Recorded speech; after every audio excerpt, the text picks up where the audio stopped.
the answer. Never was, never will. We will never live in peace unless and until we learn to love each other, not bomb, maim, and kill. 'Cause war is not the answer, never was and never will. Think of all. Good afternoon or good evening, and welcome to another edition of New Hampshire Veterans Speak Out, brought to you by the Manchester, New Hampshire, Chapter 62, Right, A.J. Musty Post, or Chapter, whatever we call ourselves, chapter. and here in Manchester, of Veterans for Peace. And I'm Dick Murphy, and I'm a Veteran for Peace, Vietnam War vet. I'm Will Thomas. I'm a Cold War veteran, the United States Navy, 61 to 63, which makes me ancient, I guess, now. And we want, I'm by right the behind way, you. yeah, I would say that I joined Veterans for Peace in 1990, 5 years after it was formed in Portland. Yeah. And so that means I've been I think I was about the same shortly time. after you. 1990. That's what I was trying to remember, that Yeah. guy Dick that ran it, and he went to... I think you did. I think we met in 1990. Yeah, probably. So that's what, 25 years ago. Wow. Yeah, but I didn't stay active like you. Well, you were active enough. But, Okay. So, by the way, I think since then both of us have been longtime peacemongers. Yeah, peacemongers. That's exactly what I like being. It's Yeah. it's a very good way to feel. And I don't think I'd be alive today if I didn't have Vets for Peace. uh, I'm serious. yeah, You well, you're not think of the way the soldiers are manipulated, Yeah, and they're yeah. dying for nothing. and the young people. for these billionaires, it's really bad. Yeah. Very bad.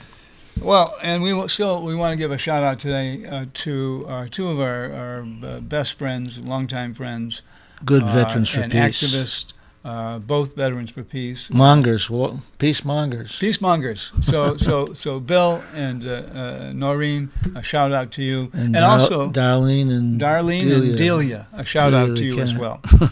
Okay, now we know this past week a horrendous incident occurred in Charleston, South Carolina.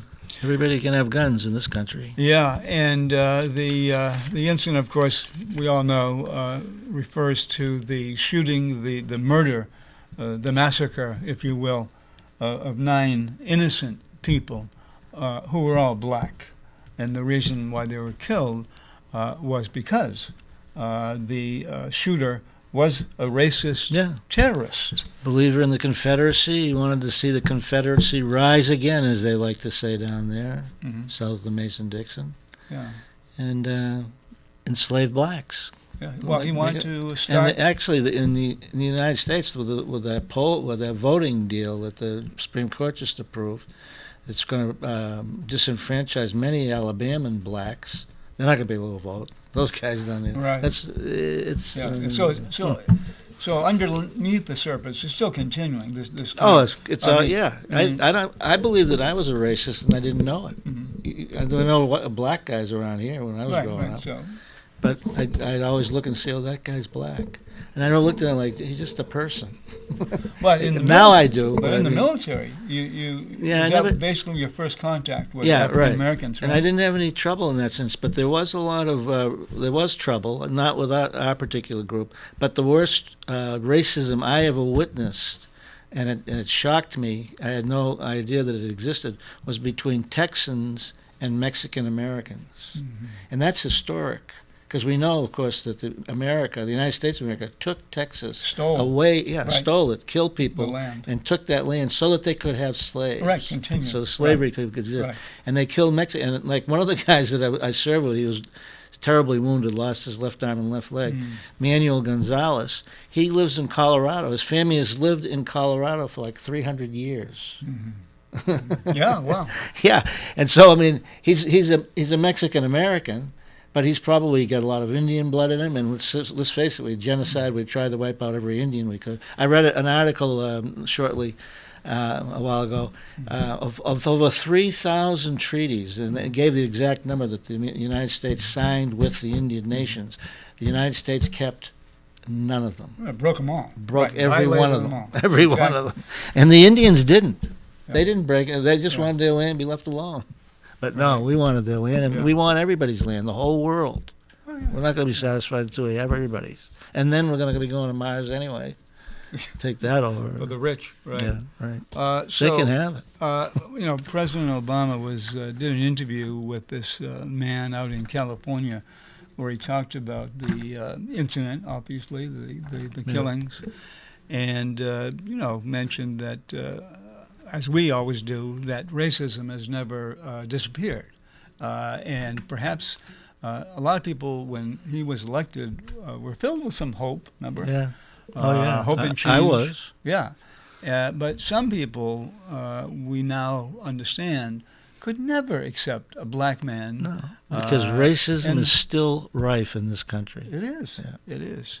And it's not just racism, by the way, against, as you alluded to here, against African Americans, but Mexican Americans, American Indians, American Native Americans and Indians. Right now, it's Muslims. And by the way, speaking of Muslims, right after 9/11.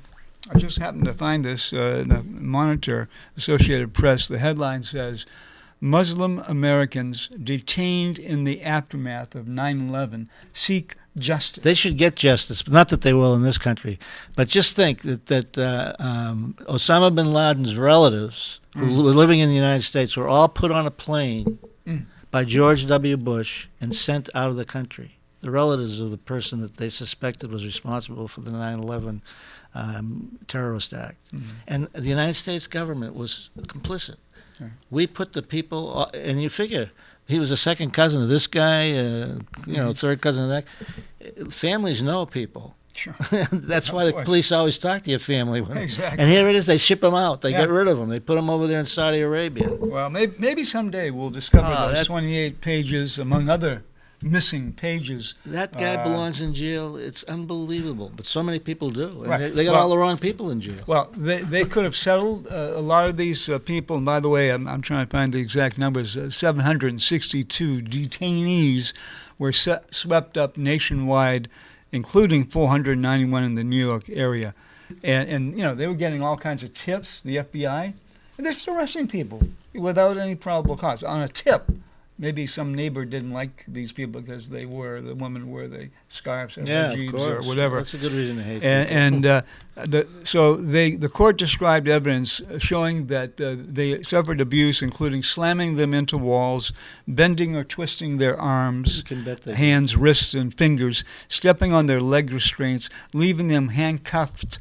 That's what police do. Police do that to drunks. Oh, yeah. I've been arrested drunk, Yeah. and that's what they do to me. Yeah. I mean, that's Yeah, what but they did did they everybody. beat you probably like they beat here? It Yeah, says well, they didn't beat shackled, me, but they shackled in their cells, insulting their religion. I know or a guy making who they slammed the cell door on his hand. on his hand, yeah, deliberately so. Yeah, deliberately. And making humiliating sexual comments during strip searches. And by the way, they were, in solitary confinement for 23 hours a day with regular strip searches because their perceived faith or race placed them in the group targeted for recruitment by Al-Qaeda.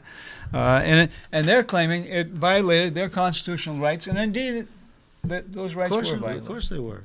So All anyway, our rights are being violated every day in this country. right. It took almost 14 years before a federal court, 2 out of the 3 said, yeah, you have a valid case, because they could have settled at the local level, Yeah. a lot of these people. They said, no, Right, we want to go straight. we're going after the FBI, and that includes, at that time, Attorney General John Ashcroft, Yeah. the FBI Director Robert Mueller, and I forget who the third one is, not listed here. But anyway, let's hope there's justice. There won't be. Okay. I mean, I've been around long enough to know that it's not going to happen in the United States of America. Well, okay. You know why? And the reason is they won't tell the true history. History has been phased out. Right. You can't tell it. You can't teach it. Wow. I can remember when I was doing what do they call it when you just do one class. Full-time yeah. member, you're getting paid Right. a couple $100 or whatever.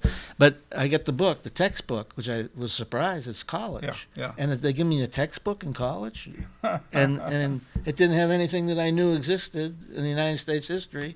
It wasn't in that textbook, so I knew right It's away. kind of like the Junior Rotzi I had never read history textbook. Yeah, that last- exactly. I had never. I was shocked. I couldn't believe it. Yeah. Well, I believe it. Yeah, I know you do. You had more experience teaching. We than I Ben had. Trapeze, I think, and Michael McPherson, our executive director, was here last week, Yeah, right. Talking about our new one of our programs called PAPA. Remember, Peace at Home, Peace at home, peace abroad. Yeah. You can't have peace abroad unless we have peace at home, and vice versa. And that means violence is out. Yeah. So we issued a statement. I say our organization. I think Veterans for Michael Peace. McPherson probably right here, and Barry Ladendorf, our president, maybe some of the board members got together, and so part of it was, offering our condolences to the families and our sympathies, but part of it makes reference to, I think, Martin Luther King's best speech. Okay. When he said war, beyond most Vietnam, violent a nation. time to break silence. Yeah. So in this memorandum or letter, press release, I think Michael McPherson mostly mentions this. So why don't you go ahead and read part of that? Racism and war are two of the triple evils. There is a connection between increasing racist violence in the United States and the massive indiscriminate killing of hundreds of thousands of people in other lands. Growing racism against black, brown, and Muslim people in the United States, and I add, everybody else practically that's ever been here, is a reflection of the racism that justifies killing non-white people abroad. The United States military deliberately uses racism to motivate young men and women to kill. President Obama says that the problem is that we need gun control in the United States. He says no other developed country faces an epidemic of mass murders such as we do, but calls for gun control only to serve to distract from the racist causes to distract from the root causes of the June 17th tragedy, racism and hate, and the belief that violence is the just means to address conflict. Obama himself pulls the trigger on a daily basis with drone strikes in Iraq, Afghanistan, Syria, Pakistan, Yemen, Somalia, strikes that have killed hundreds of people and many civilians and innocent ones at that. As U.S. military veterans, we understand that we will not be able to end war and militarism unless we confront racist violence here at home. It's so true. Yeah. Racism and war are two of the triple evils Dr. King called on all of us to confront, to work for peace and justice. All three, racism, war, and poverty, materialism, must be defeated if we are to achieve a nonviolent world based on peace, understanding, equality for all. And That's a great statement. It's a great statement. Really? Of course it is. Yeah. And so... Sorry if I messed it up. No. Oh, by the way, speaking of militarism and this kind of blind obedience to the flag and nationalism, this the honor, blind loyalty to patriotism or whatever. So you got this. I just got this. I got it. I threw it right in the recycle. Yeah. Right This is from. Makes me sick. It's not affiliated with the military, by the way. I don't know. It's called the Danbury Mint down in, I think, Connecticut. So they sent this. They're money makers. Yeah, they sent this brochure out called "The Armed Forces Rings, Symbol of Strength, Proof of Patriotic Pride." So if you don't get one, you can't be a real patriot. No, okay? or a hero. Or a man. Right. Or a master. So this is a shining tribute, you see these rings here, to veterans of the United States Armed Forces in recognition of our service to America. I think it was our service to our government, wasn't it? Yeah. We weren't fighting for what we thought we were fighting for in Vietnam anyway. So it says, make a powerful statement without saying a word. That's disgusting. Wear this ring.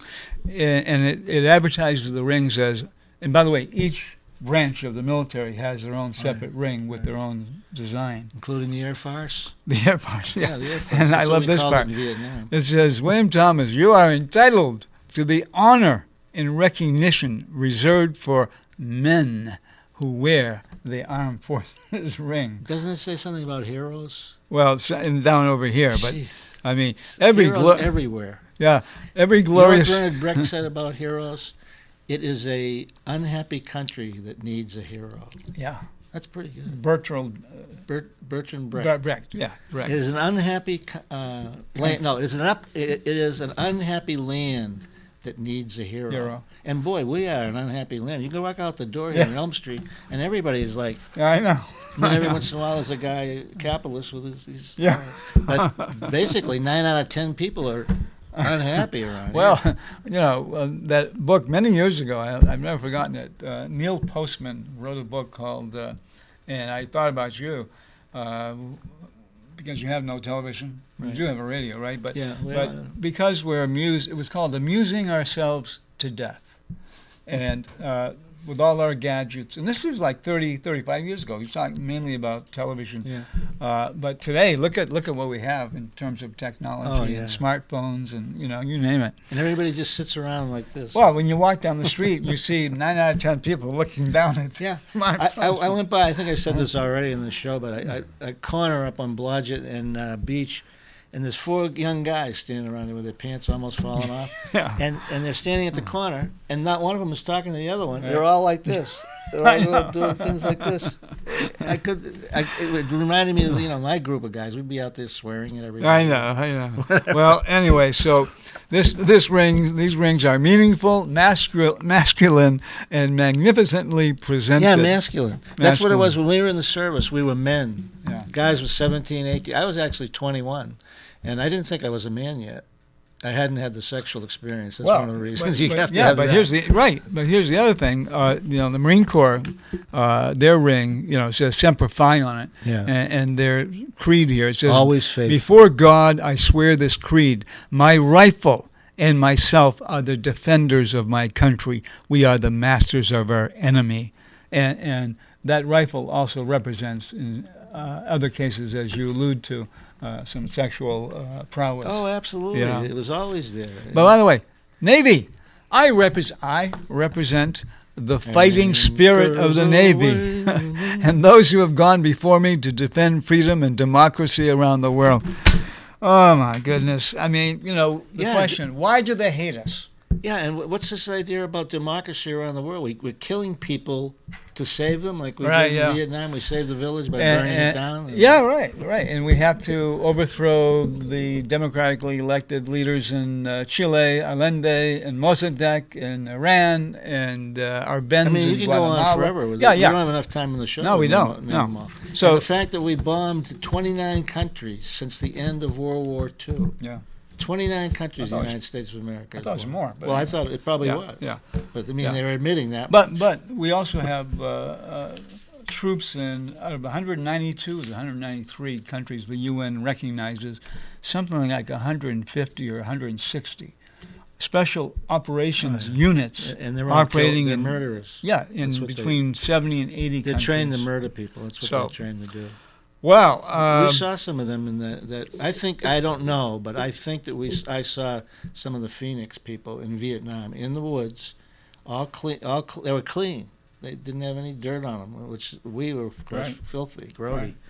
and we were told to stay away from them. Yeah. That's what we. Yeah, did. yeah. So we just did. We didn't. We thought they were. and the Phoenix program for we those figured they were like right. weaklings anyway, because they were all clean, shiny right. helmets. But for those people watching who Yeah. don't know about the Phoenix program, It killed over 500,000. Well, probably more than that, but 500,000 we could say. They went in and murdered people in villages. okay. But wasn't that a torture program Yeah. too? Oh, right? yeah. I They mean, tortured, of course. Yeah, and that was mostly run by the CIA. The CIA ran Right. it. That was what Kerry was in. What was his name? The senator from Nebraska. Oh, Bob Kerry. Bob Kerry. Bob Kerry. He was a Navy SEAL, and he admits to going into villages at night. They go in at night, and they say the information is get the third hooch on the right and kill them. They're VC. Mm-hmm. So they went in and killed them and had the wrong hooch. Yeah. Killed the right. wrong Yeah, people. sure. He admits that they did He got that. the congressional. Well, he got a Bronze Star for that. But later. And that was in the days. This just to show you how militarism works in the United States. The Bronze Star was instituted in World War II. It was a combat award.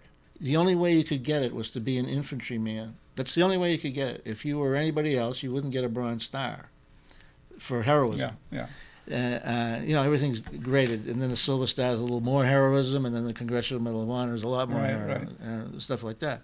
But now, today, you have guys, Signal Corps people, they're writing to Kelly Ayotte, and I happen to know a couple of guys who did this, and asking for their Bronze Star. Because now you don't have to have a combat. It's just meritorious service. Oh, you're kidding. Oh, no. I didn't know that. It's no longer a combat award. Oh. Guys have it on the uniform, but if they don't have a V on it, for valor. That's Yeah, what the V yeah. stands for.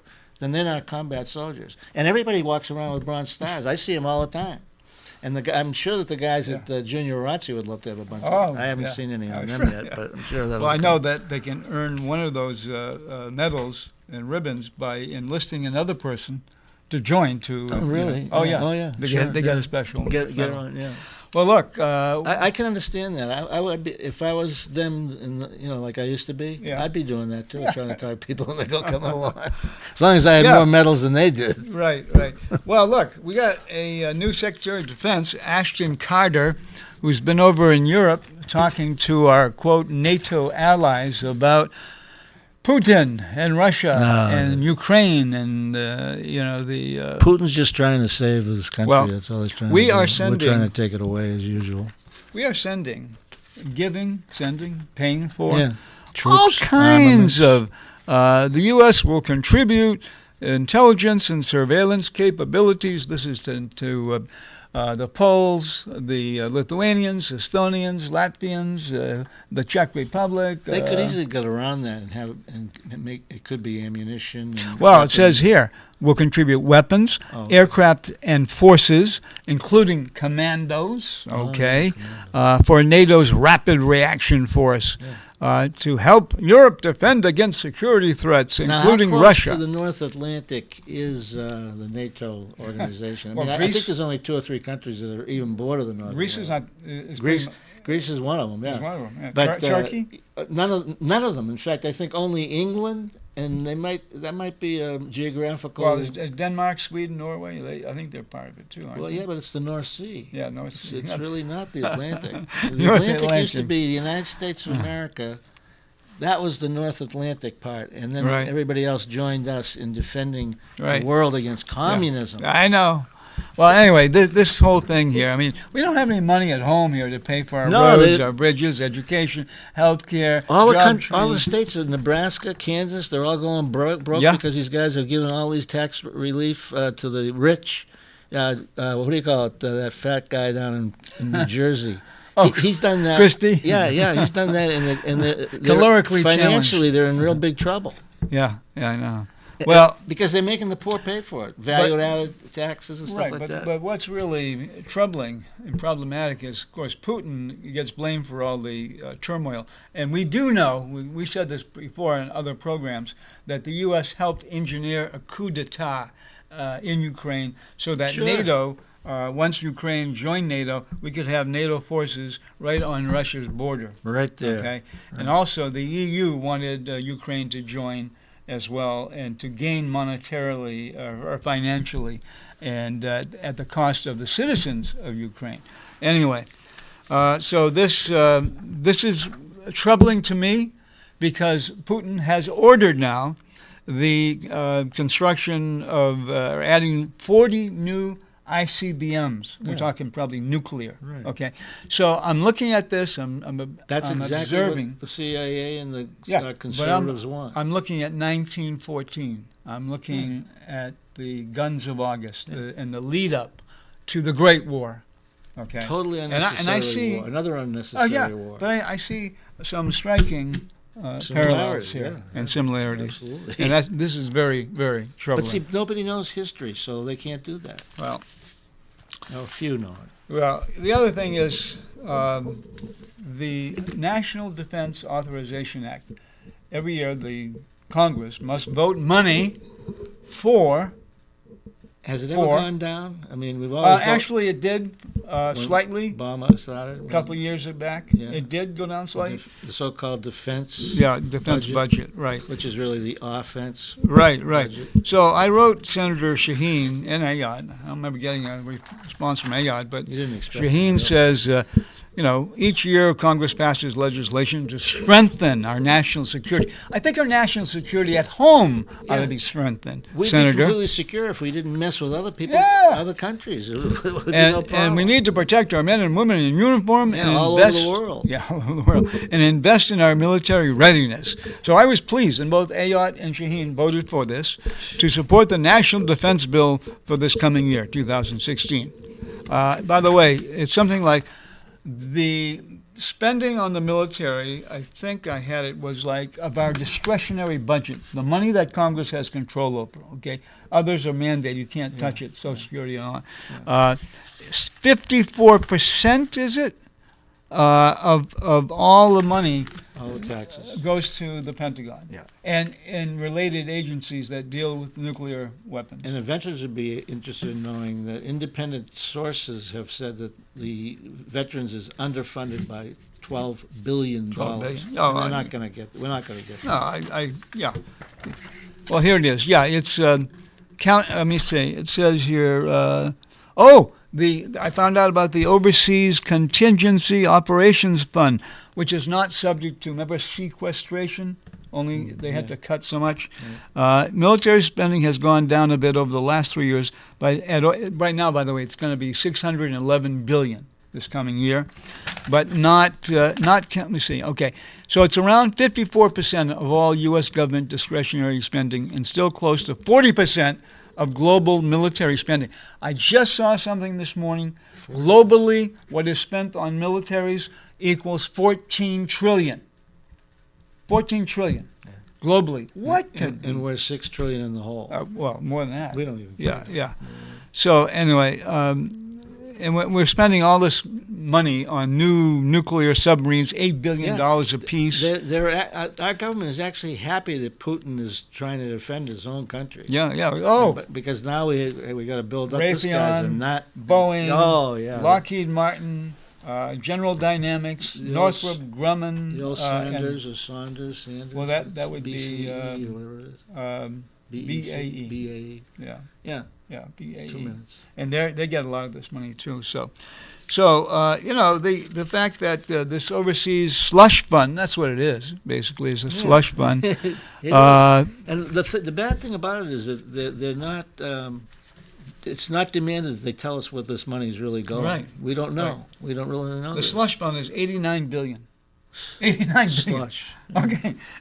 and The veterans could use $12 billion of that. Yeah. And the Pentagon, we know there's waste, there's fraud, there's corruption, there's Everything's cost. overpriced. Yeah.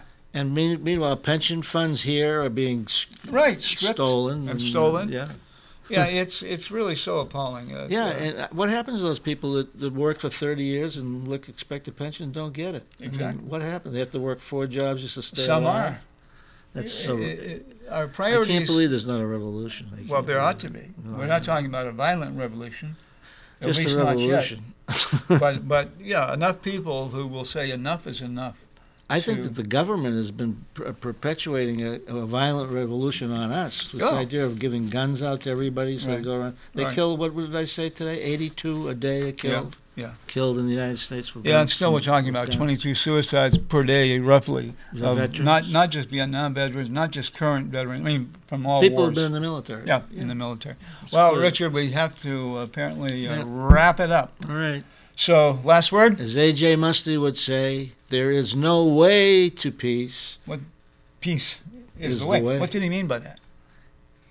He just, what I said, we live in a peace. We're not We can't have warmongers, we're peace peacemongers. at home unless we have peace abroad. But we're spreading violence and terrorism and killings all over the globe. Wow. Okay, till next time, thanks for watching. Peace is the way.